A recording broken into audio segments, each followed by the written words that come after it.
Jonathan Clark always thought of his life as an open book. Married to Laura, his partner of 17 years, they were the it couple among their friends. He was a well-respected cardiologist, and she was a top legal consultant. They didn't have kids of their own, but Jonathan loved Laura's daughters like they were his.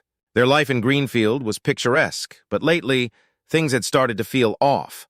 Work had them both tied up more than usual, creating this invisible but palpable distance between them. It was a regular Tuesday when Jonathan's world tilted on its axis. Laura was in the shower, and her phone, usually a private fortress, buzzed with a message that caught his eye. "Can't stop thinking about last night."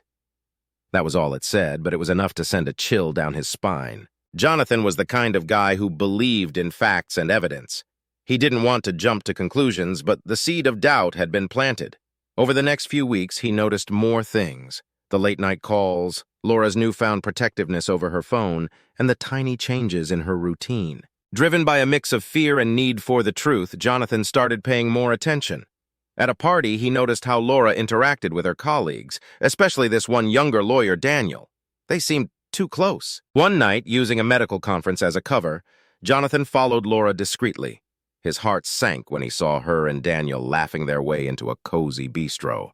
The following weeks were a blur. Jonathan found himself doing things he never thought he would, like digging through Laura's emails. The evidence was as clear as daylight. Flirty messages, plans to meet up, and stuff too explicit to ignore. Confrontation was inevitable. One evening, as rain pattered against the windows, mirroring his internal storm, Jonathan laid it all out. The emails, the messages, the observations. Laura was speechless, her excuses sounding feeble against the mountain of evidence. The aftermath was rough. There was this weird mix of relief and profound sadness. The marriage he treasured was a sham. The hardest part was yet to come, telling Laura's daughters and facing a future he never imagined for himself. In the end, Jonathan found some peace in acceptance. Betrayal had changed him, but it also opened new doors. As he started to rebuild his life, he realized that sometimes the hardest truths lead to new beginnings. In the days that followed, Jonathan grappled with the reality of his situation. He spent long hours in his study, surrounded by the remnants of a life he once knew, trying to make sense of it all. He thought about the years he had spent with Laura, the memories they had created, and how it all seemed like a distant dream now. He also thought about Laura's daughters, who had become like his own. How would he explain this to them?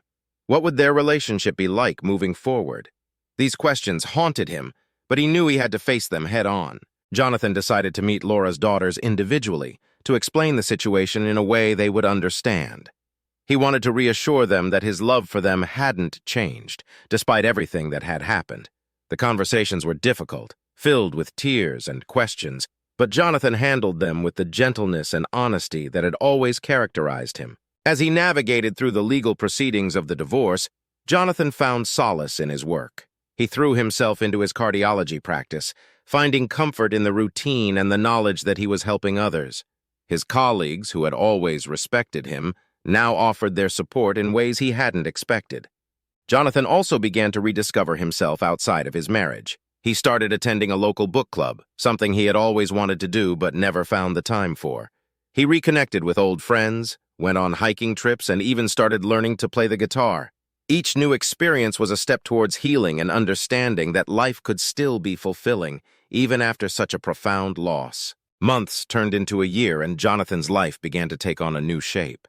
He was different now, more introspective and perhaps a bit more cautious when it came to matters of the heart. But he was also stronger, more resilient, and open to new possibilities. As our story comes to a close, we find Jonathan sitting in his favorite armchair looking out the window at the Greenfield sunset. He's a changed man, but one who has found a way to move forward with grace and hope.